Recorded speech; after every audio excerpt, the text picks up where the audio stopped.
ញាក់ឡើងកាលណាដៃបងទាំងសងរីវរោគនោះល្អគ្រប់ទីកន្លែងរោគឡើងមិនឃើញទៅអាត្រៀនយំជ្រៅបងសែនចំបែ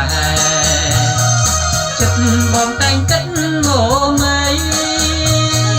ថាបានស្រីថ្លៃប្រឡាយប្រឡំអ្នកដិនចិត្តលែងចំបែរូបបានអូនឯងប្រឡែងកាយា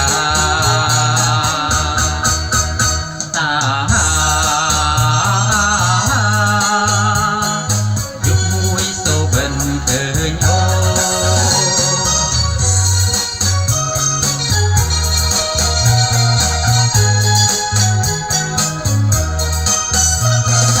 យុគមួយសូបិនឃើញអូឃើញស្រស់ស្រីស្ងួនមករួមកាយាដៃបងទាំងសងអោបកាយជីវ៉ាអាត្រៀតកាលណាយើងគេកើយគ្នាយុគក៏កាន់តែជ្រៅបងនឹងត្រីបើតាសងស្នេហាសំលឹងមើលទៅមេឃីឃើញដួងចន្ទ្រានឹងតារារូបបងនឹងអូនក៏រួមស្នេហា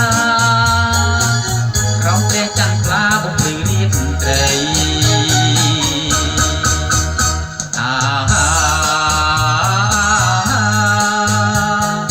យុគមួយសូបិនឃើញអូ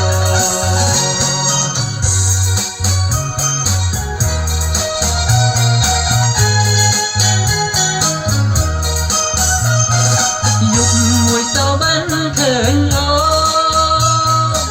ឃើញស្រស់ស្រីស្ងួនមករួមកាយា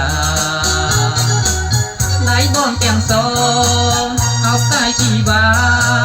អាត្រៀតកាលណាយើងគឺកើយគ្នាយុគក៏កាន់តែជ្រៅបងនឹងត្រីបើ